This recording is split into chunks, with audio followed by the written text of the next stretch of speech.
네, 제 옆에 평화나무의 김영민 이사장님 나와 계십니다. 안녕하십니까? 네, 안녕하십니까? 네, 김영민 TV에서 네. 이 4부작 특집 방송에 대해서 계속해서 지원도 해주시고 예, 저희가 항상 정규 방송 시간에 우리 서울의 소리가 단독 보도했던 내용들 김건희 국정농단 의혹을 잘 전달했습니다. 아, 네. 시청자들 반응은 어떻습니까? 김영민 TV 시청자들. 아니 뭐 끝났다 이제. 이걸로 이 정권은 뭐 저기 또 견적이 다 나왔고 이제는 끌어내릴 일밖에 안 남았다. 이런 평가가 비등하고요. 전 이런 생각을 했습니다. 네. 아, 서울의 소리가 또 한 방 했구나. 이 서울의 소리의 그 직원분들, 조심님 포함해서 이분들, 또 우리 교수님 포함해서 네. 이분들을 그대로 100년 전으로 그 이동시키면은 그냥 조선의열단이 될 것이다. 정말 우리 민주진영 유튜브계 마통하겠어요. 서울의 네. 소리가. 예. 서울의 소리가 정말 큰 몫을 했다. 다시 한번 경의를 표하지 않을 수가 없었습니다. 자, 이사장님이 왜 국정농단의 의혹이라고 이사장님께서 생각하시는 겁니까? 이번 방송을 보시고. 자격이 없는 사람이 지가 대통령이라고 얘기했으니까요.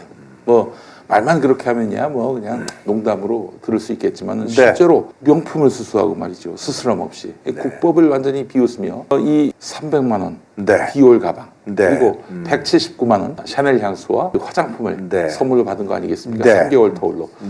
이러면요 명백한 법 위반인데 나는 법을 위반해도 된다. 누가 나를 처벌할 수 있으랴.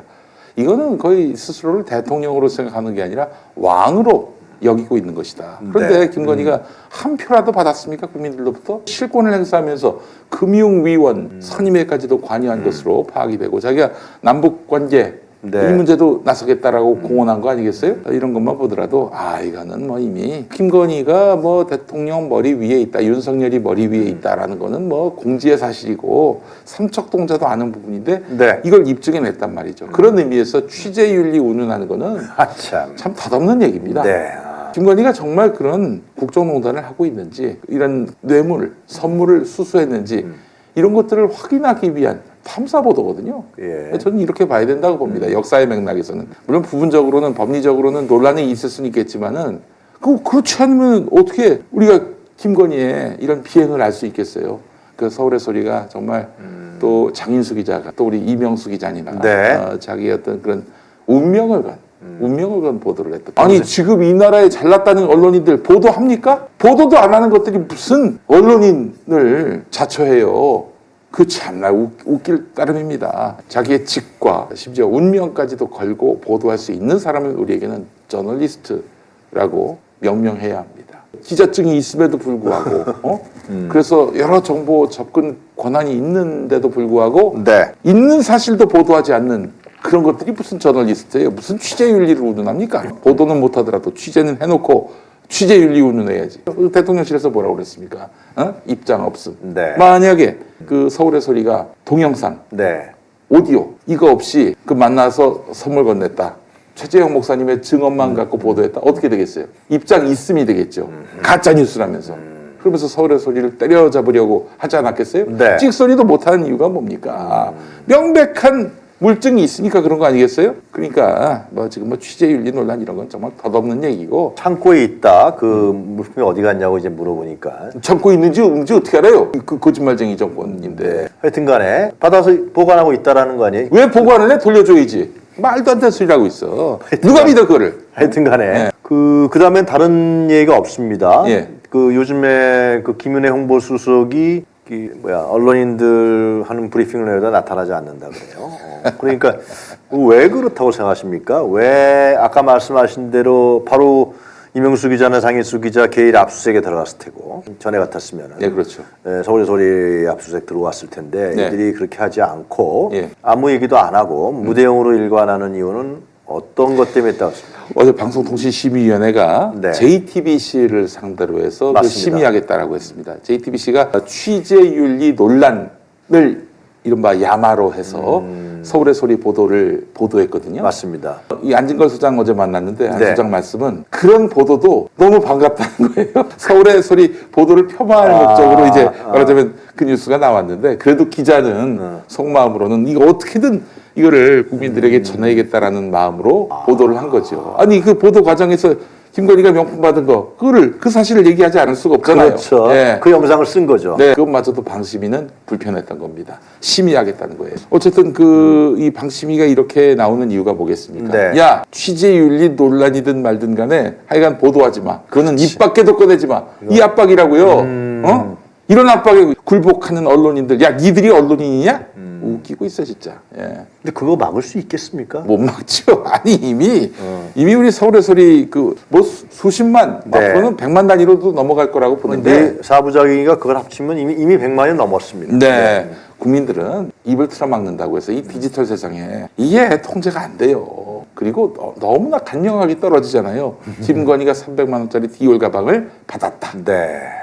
간명하게 떨어지지 않습니까? 뭐 복잡한 무슨 경제 금융 뭐 무슨 그런 전문 지식이 있어야만 해석이 가능한 그런 것도 아니고 명품 가방을 두 번 만난 사람한테 받았다. 이게 근데 일상인 듯 보인다. 이러는 순간 이제 김건희는 이제 무너지게 돼 있어요. 그리고 적절한 시점에 보도라고 전 보는 것이 네. 이제 김건희 이제 특검이 곧 12월에 표결에 들어가고 그렇게 통과되면은 윤석열이가 이걸 받을지 말지를 결정하게 되지 않습니까? 이 시점에서 김건희가 윤석열 머리 위에 있다라는 아주 정확한 증거를 서울의 소리가 보도했기 때문에 네. 저는 이 특검의 날개를 달게 될 것이다. 윤석열이가 이걸 거부하는 순간 이 정권의 몰락으로 이어지게 될 것이다라고 저는 믿어 의심치 않습니다. 네. 자, 그 김건희 특검이 아마 12월 8일 정도 예정됐다고 민주당에서 얘기하는 것 같죠? 네네. 본회의 통과. 네. 그렇게 되면 이제 윤석열이가 거부한다. 네. 거부 못하면은 바로 이제 그 특별수사본부가 차려지는 것이고. 그렇죠. 김건희는 소환되는 것이고. 네네네. 네. 그런 정국이 총선 때까지 가겠죠. 자, 이거 잘 봐야 될 게 네. 만약에 윤석열이 거부권을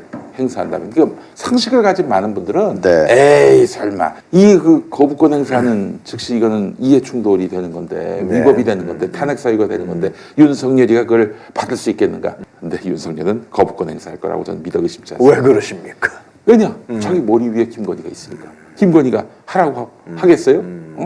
막아. 무슨 일이 있어도 막아. 이렇게 하지 않겠어요? 네. 반말로. 저는 어렵다고 봅니다. 거부권 행사할 것이다. 거부권 행사할 것이고 그래서 이제 이 정권은 몰락의 길로 가게 될 것이다라고 저는 예측을 하는데 틀리면은 제가 좀 한번 또 사과하겠습니다만 네. 근데 저는 윤석열은 너무나 환히 보이는 사람이기 때문에 아마 윤석열이가 누군가 참모로부터 그 대통령님 거는 좀 받으시고 특검을 무력화하는 방안을 한번 좀 생각해 보시죠 라고 했을 때 이제 윤석열이 오케이 하고 김건희한테 가서 얘기를 하면 김건희가 그래 그렇게 해서 좀 무력화 해봐 이러겠어요? 아니면은 네. 막아! 이러겠어요?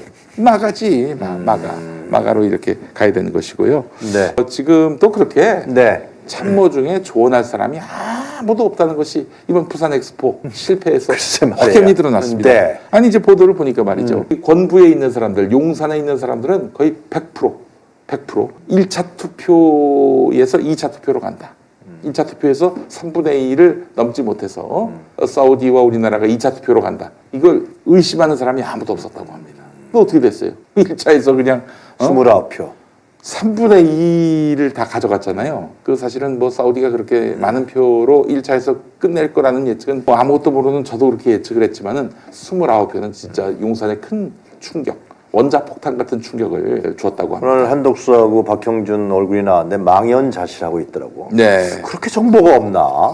말이 안 돼. 아니 진짜. 저기 외교부는 다 알고 있었다고. 글쎄 말이에요. 외교부는 다 알고 있었고 모를 리가 없죠. 대한민국 외교부가 그렇게 저질은 아닙니다. 그럼요, 예. 근데 문제는 뭐냐? 보고를 했다가는 용산 대통령실에서 조인트가 까이니까 실제로 조인트 같다는 말은 아니고 네. 아니 왜 지금 열심히 일하는데 그 잡치는 소리 하냐고 그 얘기를 한다는 거예요. 용산 대통령실에서.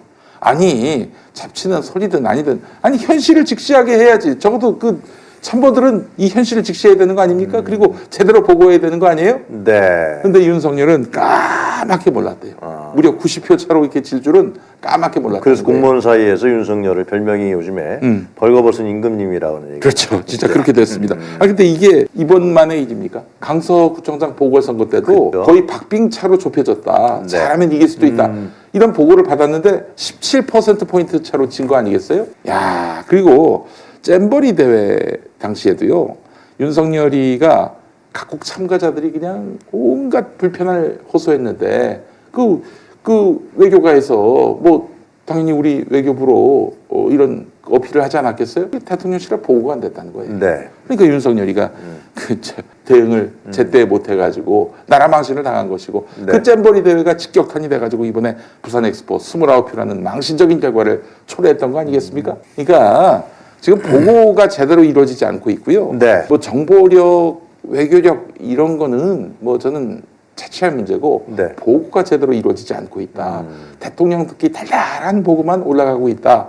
이런 상황이라는 거예요. 네. 이러면 어떻게 되겠습니까? 그러면 이제 국민들에게 이제 불편할 사안들이 제대로 대통령 귀에 들어가지 않게 되고 이런 현실이 지금 눈앞에 펼쳐지고 있습니다. 네. 우리에게 좀 실화예요. 그 국민의힘 의원들이 이 김건희 명품 수수 모를 것 같습니까? 보도 안 한다고 모를 것 같아요? 다 압니다. 다 알아요. 그리고 김건희 이번 녹취에서 아마 자기들이 가장 가슴에 와닿았던 부분이 서울에서 우리가 보도한 걸 보면은 국민의힘 잠시 우리가 그냥 마음에 안 들지만은 플랫폼으로 이용했을 뿐이다. 국민의힘을 이용했을 뿐이다. 네. 이런 보도가 나왔지 않습니까? 네. 근데 예전에 그 올 9월 초인가요? 국민의힘을 쥐에 비유하면서 막 비난을 했고요. 자기가 이제 집권을 하기 위해서 국민의힘을 이용할 뿐이다. 이런 얘기를 했고 그걸 윤석열도 얘기했고 김건희도 얘기했다는 얘기예요. 그들의 그 국민의힘에 대한 관점은 혐오입니다. 네.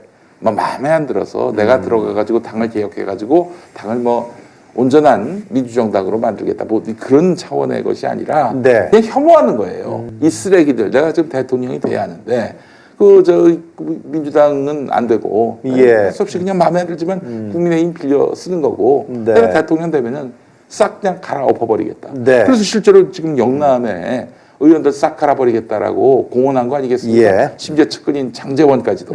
그런 상황에서 지금 아마 속으로는 계산이 복잡할 거예요. 야, 내가 지금 윤석열 들이받으면은 검찰이 나의 캐비넷을 들여다볼 텐데 하는 그런 염려도 있겠지만은 야, 이 윤석열 이거 얼마나 가겠냐. 이거 내가 봤을 때는 총선과 함께 몰락하지 않겠느냐. 이런 생각이 굉장히 많을 거예요. 그러면은 지금 어떤 선택을 해야 되느냐. 윤석열과 함께 총선 갔다가 그렇게 망하는 당의 일원으로 남느냐 아니면 지금 아예 고통은 좀 따르더라도 윤석열 들이받고 제3의 길을 갈 것인가 이런 고민에 지금 놓여 있다고 봅니다. 그렇기 때문에 저는 거부권을 만약에 행사한다 윤석열이가 김건희 특검 그 뒤에 이제 국회에서 제의를 하지 않겠습니까? 다시 표결했을 때 200석이 넘을 가능성이 있지 않겠는가. 그러면은 어차피 다 알려진 사실이지만 이번 공천 과정에서 네. 김건희가 공천권을 행사할 것이다. 그렇죠. 그리고 또 윤석열이 또 같이 행사하고 권력 핵심부들이 공천권을 검찰과 함께 행사할 텐데 이번 저희들 4일 동안의 보도를 통해서 김건희의 권력이 좀 약화될 수도 있지 않겠냐라고 국민의힘 의원들이 은근히 속으로 박수 치지 않았을까 하고 생각 드는데 어떻게 보세요? 자, 우리 저 국민의힘 의원들에게 서태지와 아이들의 교실 이데아의 가사 한 부분을 좀 들려드릴게요. 네. 왜 바꾸지 않고 남이 바꾸기만 바랄까? 왜 젊은 날을 헤맬까? 이걸 좀 꼭 들려주고 싶어요. 네. 아니 자기들이 바꿔야지. 누가 바꿔줍니까? 김건희 권력? 예. 윤석열이 살아있는 한 집권하는 한 권력이 쇠할 일이 없고요. 잠시 좀 지금 여론이 안 좋으니까 네. 조용히 있는 것 정도지 김건희가 권력을 놓을 일은 없어요. 그렇기 네. 때문에 아주 요망하기 짝이 없는 지금 국정농단 이 사태에 대해서 너희들이 가만히 있으면은 너희는 그 국정농단을 한번 해놓고 또 반복하는 그런 이 존재할 가치가 없는 쓰레기 정당으로 전락하는 거예요. 그렇기 때문에 지금이라도 나서서 지금 이 김건희 명품과 관련해서 문제 제기를 좀 하라고 아무도 얘기를 안 합니다. 국정농단은 또 적용도 있었죠. 김현철. YS 때? 네, 뭐 YTN 인사라든지 이런 거에 네. 개입했던. 근데 김현철은 말이죠. 아들이기도 하거니와 그리고 YS 대통령 당선에 굉장히 큰 공로가 있어요. 네. 공로가 있었기 때문에 뭐 물론 그 자체도 불법이긴 하지만은 어쨌든 김현철의 그 정권 내의 지분을 인정하지 않을 수 없는 분위기가 있었다고요. 근데 어떻습니까? 네. 최순실도 박근혜와 어려서부터 거의 뭐 동지적 관계였기 때문에 예. 그런 특수성 같은 것들을 조금은 인정하는 시각도 있는데 김건희는 뭡니까? 김건희 뭐예요? 사실 대선 때만 해도 엄청난 리스크 아니었습니까? 그래서 참모 중에 일부는 이혼하시라, 당선을 위해서 이혼하시라 이렇게 얘기했다는 썰이 있었어요. 또 그 국민 앞에 나와서 자기는 내조만 하겠다 사과까지 조용한 내조, 그냥 내조도 아니고 조용한 내조 운운했었는데 이게 뭡니까? 네. 이게 지금 그냥 드러나기만 하면, 등장하기만 하면 지금 윤석열 정권의 짐짝이 되고 있는데 네. 그 김건희를 이대로 둔다는 거는 김건희가 지금 윤석열을 먹었다. 이렇게 봐야 마땅하지 않겠습니까? 네. 아니 어떻게 당선은 윤석열이가 됐는데 집권은 김건희가 합니까? 이게 말이 안 되는 거죠. 그렇기 때문에 김건희를 도려내지 못한다면은 윤석열은 뭐 진짜 비참한 최후를 맞게 될 것이다. 저는 이렇게 자신 있게 얘기합니다. 당선은 윤석열, 집권은 김건희. 네. 제가 이거는 사실은 그 대선 때부터 했던 얘기예요. 대선 때부터 했던 얘기예요. 그렇게 될 가능성이 높아 보인다. 네. 아니나 다를까 이게 사실로 드러났잖아요. 서울의 소리 보도를 통해서. 네. 여러분들 국정농단입니다. 국정농단. 최순실의 그 국정농단. 연설문 그 건으로 다시 다 촛불 들었잖아요. 네. 아니 이거는 명품을 받은 명백한 위법, 범법을 했는데 우리가 이거에 대해서 가만히 있는다. 그러면 이거는 사실은 우리가 21세기 첫 무혈 혁명을 일으킨 나라의 국민답지 않습니다. 이제는 일어날 때가 됐습니다. 자, 마지막으로요. 민주당이 첫날은 좀 저 대변인 성명 정도 나왔는데 예. 그다음부터 좀 너무 조용합니다. 이러니까 사실은 윤석열 타도 정당을 만들어야 한다라는 얘기가 나옵니다. 네. 저는 뭐 연동형이니 뭐 저기 그 병리평이니 뭐 어떤 것이 뭐 옳으냐. 저는 제도로서 뭔가 이게 뭐 큰 변수가 발생한다고 보지는 않습니다. 네, 정확한 말씀이십니다. 예, 저는 그렇게 보는데 어쨌든 지금 민주당이 술에 물 탄 듯 물에 술 탄 듯 아니 민주당에서 막 떠들어야 되거든요. 글쎄 말이에요. 서울의 소리 보도에 따르면은 이러면서 막 그냥 대변인, 부대변인, 원내 대변인, 원내 부대변인 그 국회의원들이 차례로 나와가지고 계속 기자회견 해가지고 기자들이 안 쓸 수 없게끔 만들어야 되는데 그렇지. 지금 JTBC가 그 저기 취재윤리 논란 이 보도한 거 갖고 지금 징계를 먹게 생겼는데 민주당 의원들이 가만히 있으면은 그때 덮이지요. 이 덮이긴 내버려 둬야 됩니까? 당대표부터 문제 제기해야 되는 거 아니에요. 그 우리 저 이재명 대표께서 저는 사실은 이 문제를 집중적으로 제기하셔야 된다. 어제 사실은 김용 부원장 그 5년형 이것도 예. 사실은 이재명 대표가 좀 강도 높은 윤석열 정권을 상대로 한 투쟁에서 전국 주도권을 쥐었다면 그런 판결이 나왔을까 하는 생각이 듭니다. 네. 어차피 뭐 정치 판결이라는 평가가 많은데 지금 이건 주도권 싸움이거든요. 저쪽은 칼 들고 달려오는데 여기는 무슨 저기 게임의 룰을 따져서 해야 되겠습니까? 예. 저는 그래서 서울의 소리라는 이 엄청난 포탄 이거를 그냥 놓고 보기만 하고 있는 민주당 의원들 개탄합니다. 그러면 안 됩니다. 지금 이 엄청난 무기를 서울의 소리가 만들어줬는데 이걸 활용할 생각을 안 하고 있다면은 이거 뭐예요 도대체? 그냥 감나무 밑에서 입 벌리고 감나무에서 감이 떨어지기를 바라는 그런 태도하고 뭐가 다르겠습니까? 저희들이 그 우리 저 뉴스 코멘터리에서 의원들 출연 의뢰를 하면은 뭐 상당수 의원들이 큰 거리낌 없이 이슈에 대해서는 그냥 출연들을 하셨는데 네. 저희 작가 선생들이 계속해서 접촉을 하고 있는데 왜 출연해 물어보겠지 거의 보좌관이나 비서관들이 이 건입니다. 그러면 이제 의원님에게 여쭤보겠습니다. 그리고 이게 제가 참 몸을 사리는 것 같은 느낌이 많이 듭니다. 이른바 윤석열 타도 네. 신당 여론조사 보니까 네. 15%가 넘었어요. 만약에 그 당이 나온다면은 네. 지지하겠냐 15%가 넘었어요. 아니 15%가 이렇게 나와버렸는데 네. 뭐겠어요. 민주당이 제 역할을 못한다. 네. 윤석열 타도라는 시대적 대의. 아니 모든 민생의 기본은 윤석열 타도입니다. 그 일을 제대로 못하니까 이걸 선명하게 할 수 있는 네. 그런 당을 지지하겠다라는 여론이 그 생각 이상으로 많아요. 그냥 국민의힘만 반대하면 되겠지. 네. 이러지 마시고 정말 자기 명운을 걸고 서울의 소리처럼 싸우시기 바랍니다. 그게 민주당이 살 길이고 이재명 대표가 또한 정치적으로 주도권을 쥐는 길입니다. 네, 알겠습니다. 네. 자, 김용민 사장님 오늘 말씀 잘 들었습니다. 네, 고맙습니다. 네, 감사합니다. 예. 네.